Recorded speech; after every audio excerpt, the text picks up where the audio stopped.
ശ്രീകൃഷ്ണായ പരബ്രഹ്മണേ നമഃ. എല്ലാ സജ്ജനങ്ങൾക്കും വിനീതമായ നമസ്കാരം. ഭഗവത്ഗീത ധ്യാനത്തിൻ്റെ മൂന്നാമത്തെ ശ്ലോകമാണ് ഇന്നത്തെ പഠന ശ്ലോകം. മൂന്നാമത്തെ ശ്ലോകം നമുക്ക് ചൊല്ലാം.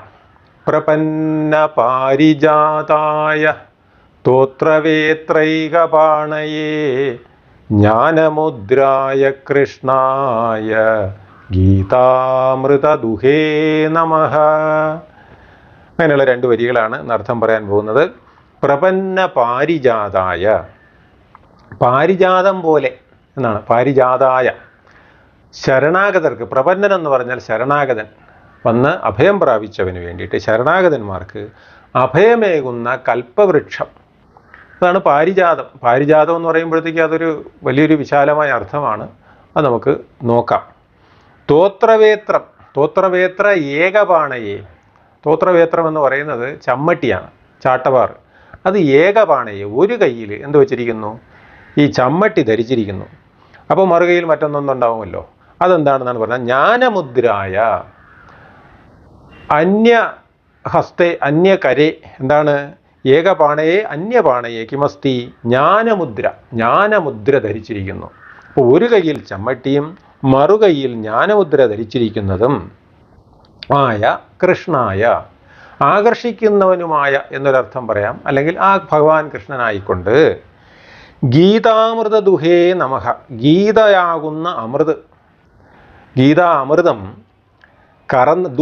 ദോഹനം ചെയ്യുന്നവൻ. ദുഹേ എന്ന് പറയുമ്പോൾ ദോഹനം ചെയ്യുന്നവൻ. ആ ഗീതാ അമൃതത്തെ, ഗീതയാകുന്ന അമൃത്, ഭഗവത്ഗീതയാകുന്ന ജ്ഞാനത്തെ, അമൃതത്തെ ദോഹനം ചെയ്യുന്നവൻ, കറന്നെടുക്കുന്നവനുമായ സഹ കൃഷ്ണായ, അപ്രകാരമുള്ള കൃഷ്ണായ, അപ്രകാരം ഇരിക്കുന്ന ആ കൃഷ്ണനെ, കാർവർണനെ നമസ്കരിക്കുന്നു എന്നാണ് അർത്ഥം. അപ്പോൾ പാരിജാതം എന്നാണല്ലോ പറഞ്ഞിരിക്കുന്നത്.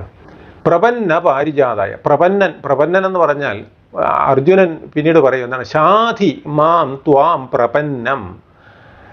പ്രപന്നനായിരിക്കുന്ന മാം, എന്നെ, എന്താണ്? ശാധി ത്വാം, അങ്ങേ എന്താണ്? ശരണം പ്രാപിച്ചിരിക്കുന്ന എന്നെ ശാതി, ത്വാം ശാതി, അങ്ങ് ശാസിച്ചാലും എന്ന് പറയുന്നുണ്ട്.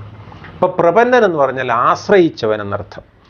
അപ്പോൾ ശരണാഗതന്മാർക്ക്, പ്രപന്നന്മാർക്ക് പാരിജാതം പോലെ പരിമളമേകുന്ന, പാരിജാതം പോലെ ശൈത്യമേകുന്ന, സുഖ ശീതളിമയേകുന്ന, സാന്ത്വനമേകുന്നവനാണ് ഭഗവാൻ എന്നർത്ഥം.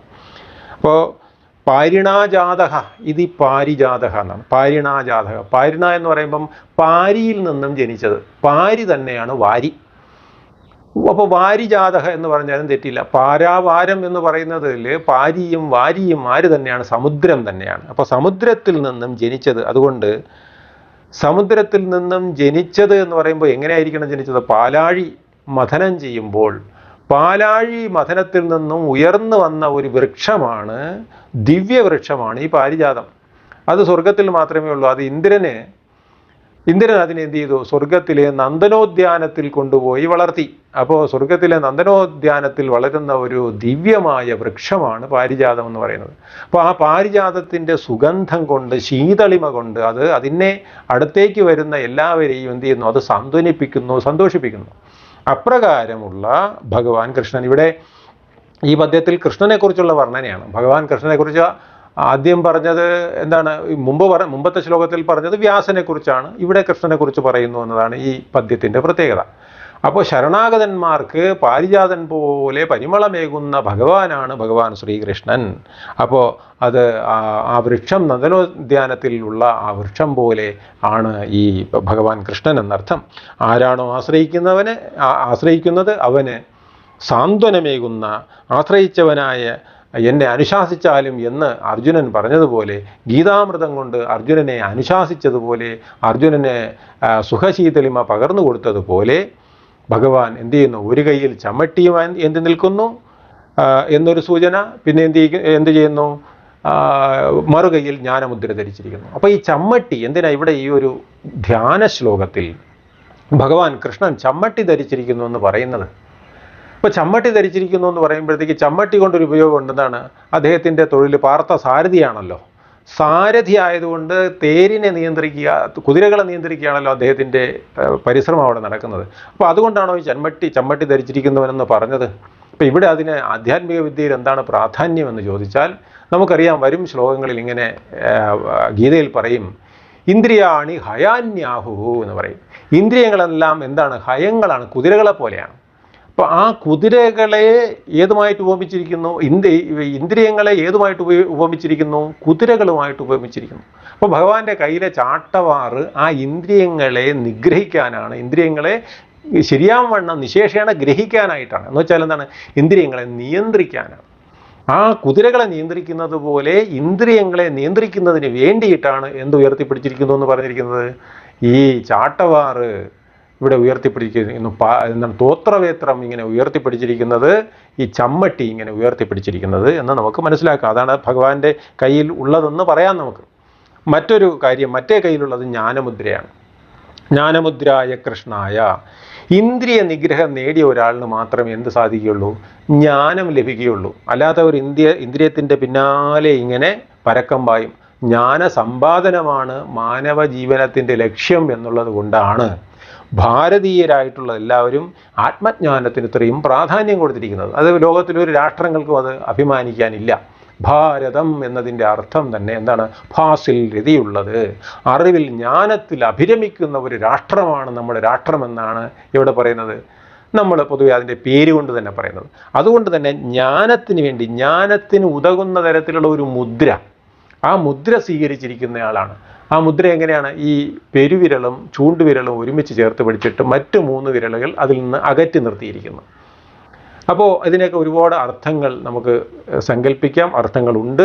പക്ഷേ ഇവിടെ നമ്മൾ ജ്ഞാനമുദ്ര എന്ന് പറഞ്ഞാൽ മുദ്ര മാത്രമേ പറഞ്ഞു. ഇങ്ങനെ ജ്ഞാനമുദ്ര, മറ്റൊരു കയ്യിൽ ജ്ഞാനമുദ്രയും വഹിച്ചിരിക്കുന്ന സംസ്കാരത്തിൻ്റെ മുദ്രയായ, നമ്മുടെ ഭാരതത്തിൻ്റെ മുദ്രയായ ഈ ഒരേ കണക്കിന് മറ്റു 3 വിരലുകൾ നിവർത്തി വെച്ചുകൊണ്ട് പെരുവിരലും ചൂണ്ടുവിരലും ചേർത്ത് വെച്ചുകൊണ്ടിരിക്കുന്ന ആ ജ്ഞാനമുദ്ര സ്വീകരിച്ചിരിക്കുന്നവനുമായ ജ്ഞാനസമ്പാദനത്തിനുള്ള ഒരു മുദ്ര മറ്റൊരു രാജ്യത്തിന് അവകാശപ്പെടാനില്ല. അത് ഭാരതത്തിൽ മാത്രമേ ഉള്ളൂ. ആ മുദ്ര എന്തുകൊണ്ട് നമ്മൾ ഗവേഷണ വിധേയമാക്കുന്നില്ല എന്നുള്ളതൊരു സംശയമാണ്. ഈ മുദ്ര ഇങ്ങനെ വയ്ക്കുന്നത് കൊണ്ട് അതിൻ്റെ അർത്ഥം എന്താണെന്നുള്ളത്, അതിൻ്റെ ഇഫക്റ്റ്, അതിൻ്റെ പ്രയോജനം എന്താണെന്നുള്ളതിനെക്കുറിച്ചൊക്കെ ശാസ്ത്രകാരന്മാരും ആധ്യാത്മിക ജ്ഞാനികളുമൊക്കെ ഗവേഷണം നടത്തേണ്ട ഒരു മുദ്രയാണത്. അപ്പോൾ അങ്ങനെയുള്ള മുദ്ര ധരിച്ചിരിക്കുന്നവനുമായിരിക്കുന്ന ഗീതാമൃത ദുഹേ, ഗീതയാകുന്ന അമൃത്, ഗീതാമൃതം, ഭഗവത്ഗീതയാകുന്ന അമൃതത്തെ ദോഹനം ചെയ്തെടുക്കുന്നവനുമായ, കറന്നെടുക്കുന്നവനുമായ, ദോഹനം ചെയ്യുക എന്ന് പറഞ്ഞാൽ കറന്നെടുക്കുക എന്നാണ്. അങ്ങനെയുള്ള ആ ഭഗവാനായിക്കൊണ്ട് ആ ശരിയായ വിദ്യയുടെ സ്വീകരണവും അതുപോലെ വിതരണവും നടത്തുക എന്നാണ് ഈ ദോഹനം കൊണ്ട് ഉദ്ദേശിക്കുന്നത്. പാല് കറക്കുക എന്ന് പറഞ്ഞാൽ സ്വീകരിക്കുക, അതിനെ മറ്റുള്ളവർക്ക് വിതരണം ചെയ്യുക, സമൂഹത്തിന് വേണ്ടിയിട്ട് വിതരണം ചെയ്യുക. അങ്ങനെ ചെയ്യുന്നതായതുകൊണ്ടാണ് ദോഹനം എന്നുള്ള, കറവ എന്നുള്ള പേര് തന്നെ അവിടെ കൊടുത്തിരിക്കുന്നത്. അതായത് ഇപ്പോൾ പശുവിനെ സംബന്ധിച്ചിടത്തോളം നമുക്കറിയാം, നമുക്ക് വേണ്ടാത്ത പാഴ്വസ്തുക്കൾ നമ്മൾ വീട്ടിൽ എന്താണ് പാഴേ പോകുന്ന പശുവിൻ്റെ വയറ്റിൽ പോകട്ടെ എന്ന് പറയുന്നത് പോലെ നമ്മുടെ വീട്ടിനകത്ത് നമുക്ക് വേണ്ടാത്ത ആഹാര പദാർത്ഥങ്ങളും മറ്റുള്ളവയൊക്കെയാണ് നമ്മൾ പശുവിനെ കൊണ്ട് തീറ്റിക്കുന്നത്. ആ വേണ്ടാത്തതെല്ലാം സ്വീകരിച്ചതിന് ശേഷം വളരെ ശുദ്ധമായ ധവളിമയാർന്ന നല്ല വെളുത്ത പാല് ആര് തരുന്നു? വേണ്ടാത്ത വൃത്തികെട്ടതിനെയൊക്കെ സ്വീകരിച്ചതിന് ശേഷം നല്ല വെളുത്ത പാല് പ്രദാനം ചെയ്യുന്നതാണ് ഗോമാതാവിൻ്റെ ധർമ്മം. ആ ഗോമാതാവ് നമുക്ക് നൽകുന്ന ഈ മഹത്തായ അന്നം, അതായത് പേയം, ക്ഷീരം, ആ ക്ഷീരം എന്നത് ഏറ്റവും പരമപവിത്രമായ ഒന്നാണ്, നല്ല വെളുത്തതാണ്. അത് ഉപനിഷത്തുകളാകുന്ന ഗോക്കളെ കറന്നു കിട്ടിയ പാലാണ്, അതിൻ്റെ അമൃതാണ് എന്താണ് ഭഗവത്ഗീത എന്ന് പറയും അടുത്ത ശ്ലോകത്തിൽ. അപ്പോൾ അതിന് ഉള്ള ഒരു മുന്നോടിയായിട്ടാണ് ഈ ഗീതാമൃത ദുഹേ എന്ന് ഇവിടെ ഭഗവാൻ കൃഷ്ണനെക്കുറിച്ച് പറയുന്നത്. ആ കൃഷ്ണായ നമഃ, അപ്രകാരമുള്ള ആകർഷണീയനായിട്ടുള്ള, എല്ലാവരെയും ഹഠാദാകർഷിക്കുന്ന ആ മഹാനായ ആ ഭഗവാനായിക്കൊണ്ട് എൻ്റെ വിനീതമായ നമസ്കാരം എന്നാണ് ഇവിടെ ഈ ധ്യാനം എഴുതിയ ആ ധ്യാനത്തിൻ്റെ കർത്താവ് വളരെ വിശദമായി വ്യക്തമായി എന്താണ് ഭഗവാനെയും നമിക്കുന്നു, വ്യാസനെയും നമിക്കുന്നു. അതുകൊണ്ട് എല്ലാവരെയും നമിച്ചുകൊണ്ട് ഇന്നത്തെ ഈ ശ്ലോകം ഭംഗിയായിട്ട് പഠിക്കണമെന്ന് അഭ്യർത്ഥിച്ചുകൊണ്ട് നമസ്തേ.